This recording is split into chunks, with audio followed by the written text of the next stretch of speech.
Цврст, модерен и квалитетен образовен систем и враќање на достоинството на просветниот работник, најави денеска кандидатот за градоначалник на Делчево од СДСМ Горан Трајковски. После победата на СДСМ и коалицијата на овие локални избори, зборот просветен работник повторно гордо ќе звучи. Те го вратиме достоинството на учителот. Доста се поделби и понижувања меѓу учителите по партиска основа. Доста е со уништување на секој сегмент од образованието.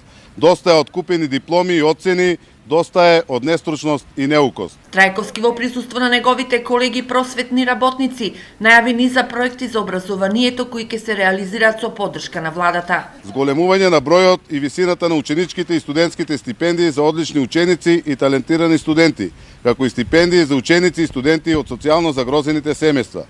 Имплементација на ИКТ во наставните процеси, поттикнување на ученичко здружување, подобрување на хигиената во училиштата, изградба и реконструкција на училишни игралишта и сали.